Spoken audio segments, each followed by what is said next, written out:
그럼 이어서 이제 다시 플로어 질문 순서로 진행을 하겠는데요. 토론회 시작 전에 현장 참석하신 의원님들께서 질문지를 이제 질문함에 넣어주셨습니다. 두 분 후보자께 공통으로 던지는 질문이 있고요. 특정 후보자의 성함을 적어서 쓰신 질문 이렇게 두 종류로 받았습니다. 질문은 총 3가지인데요. 두 번은 후보자 공통 질문, 한 번은 개별 질문 중에서 뽑아서 진행하겠습니다. 제가 지금 무작위로 추첨을 할 건데요. 답변 시간은 각 3분이고 종료 시에만 차임벨이 울립니다. 그러면 먼저 첫 번째 공통 질문을 뽑아보겠습니다.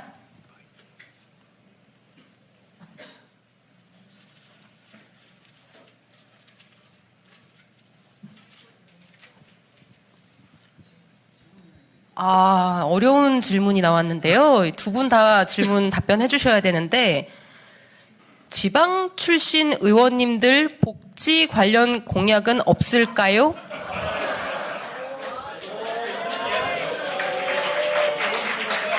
자, 다시 한번 읽어드리겠습니다. 이번 질문은 서용교 후보님께서 먼저 답변하실 건데요. 지방 출신 의원님들 복지 관련 공약은 없을까요? 네, 답변 부탁드립니다. 서영교부터 답변입니까? 맞습니다. 네. 이런 질문이 너무 소중한 것 같습니다. 너무 소중한 것 같고, 저는 서울에 있어서 이런 걸 잘 몰랐지만, 이번에 내란 과정을 겪으면서 저희들 집에 못 가지 않았습니까? 못 갈 때 저희 국회의원 회관 안에 작은 소파가 펼치면 침대가 되는 그런 것을 놓고 있었습니다.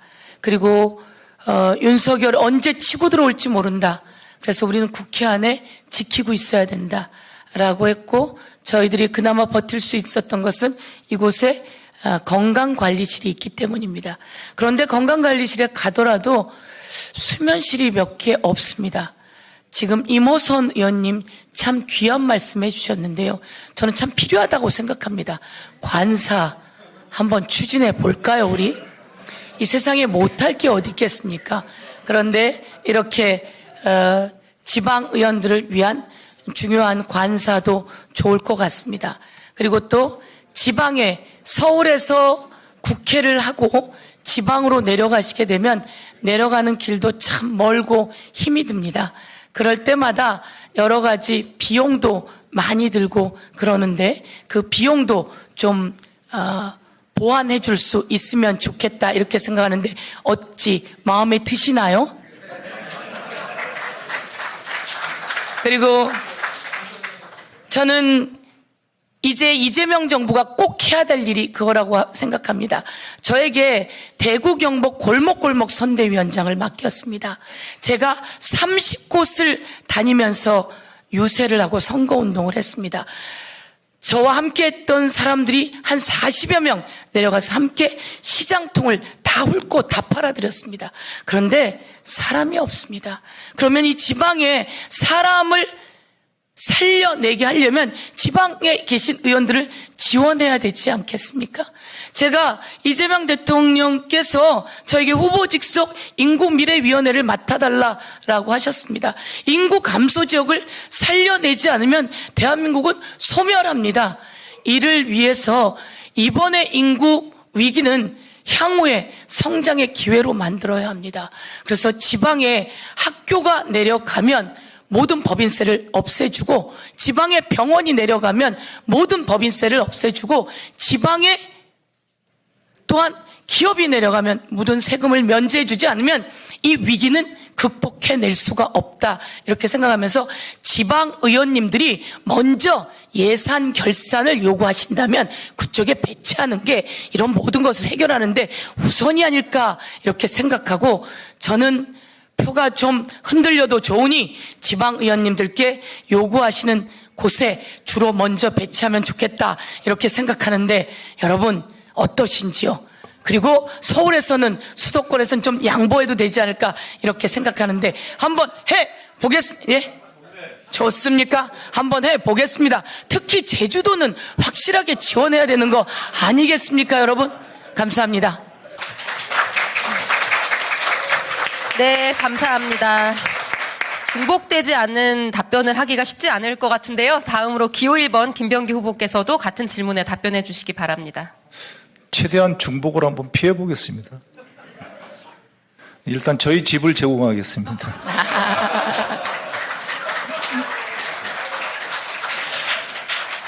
전 지방에 사실 이전 직장에 근무할 때도 지방에서 근무한 적이 없습니다. 근데 저희 지방에 내려가는 직원들이나 또 해외에 근무하는 직원들에 대해서는 저희가 그 지원금을 갖다가 제공을 하곤 합니다. 공무원들 다 마찬가지거든요. 그리고 아마 제가 호주라고 오스트레일리아라고 기억을 하는데요. 그 호주 같은 경우에는 그 의원들이 그 국회 회기 기간 내에 머무를 수 있는 그 타운을 갖다가 제공을 하고 있는 것으로 알고 있고요. 많은 나라에서 의원들이 회기 중간에 이렇게 의식주가 불편하지 않도록 최대한 그런 것을 지원하고 배려하는 것으로 알고 있습니다. 반면에 저희 같은 경우에는 그런 것들이 조금 부족한 것은 사실입니다. 근데 지방 의원들을 배려를 하려다가 생각해 보니까 그럼 서울 수도권 의원님들은 어떻게 해야 되는지 좀 긴장이 됩니다. 근데 이 당원들께서 우리들한테 얘기하는 많은 것들이 있는데요. 사실 보면은 굉장히 의원님들이 보면 억울해 하실 것들이 전 많다고 생각해요. 제 경험을 좀 말씀드리면 저도 공무원으로 근무할 때는 정말 국회가 별로 하는 일이 없는 줄 알았습니다. 그래서 국회에 예산부터 삭감해야 된다 이런 거에 대해서 아주 적극적으로 찬성하는 입장이었는데요. 여기 와서 보니까 그게 아니고 국회 예산을 갖다가 엄청나게 늘려드려야 되더라. 그거는 전 구체적으로 얘기할 수 있습니다. 여야의 대화가 상당히 단절되고 적어진 데 대해서는 어쩜 보면은 저희가 공식적인 상임위에 그 상임위가 끝나고 저희들끼리 만나는 사적인 시간들이 상당히 줄어든 그런 것도 저는 한 원인이 아닌가 생각을 합니다. 그리고 그러한 이게 보면 복지 관련된 것들이 그런 거라고 생각하는데요. 의원들이 끝나고 나서 그렇게까지 옛날처럼 회합이 없이 이렇게 집으로 돌아가고 그러는데요. 그게 참 사실 예산이라는 거를 정말 이상적으로 얘기하지만 실질적으로 들어가면 이 예산이라는 것이 사실 없이는 돌아가지 않는 것들이 많거든요. 그래서 저희 정무위 자랑을 좀 하면 저희 정무위는 복지간사를 따로 두고 있습니다. 그래서 그 복지간사가 저희들의 그걸 잘 조율하고 있거든요. 그래서 우리가 그 회합을 가질 때 어떤 그 좌장이 누구라고는 얘기하지 않겠습니다. 이름이 외자인데 그분 같은 경우에는 굉장히 잘 됩니다.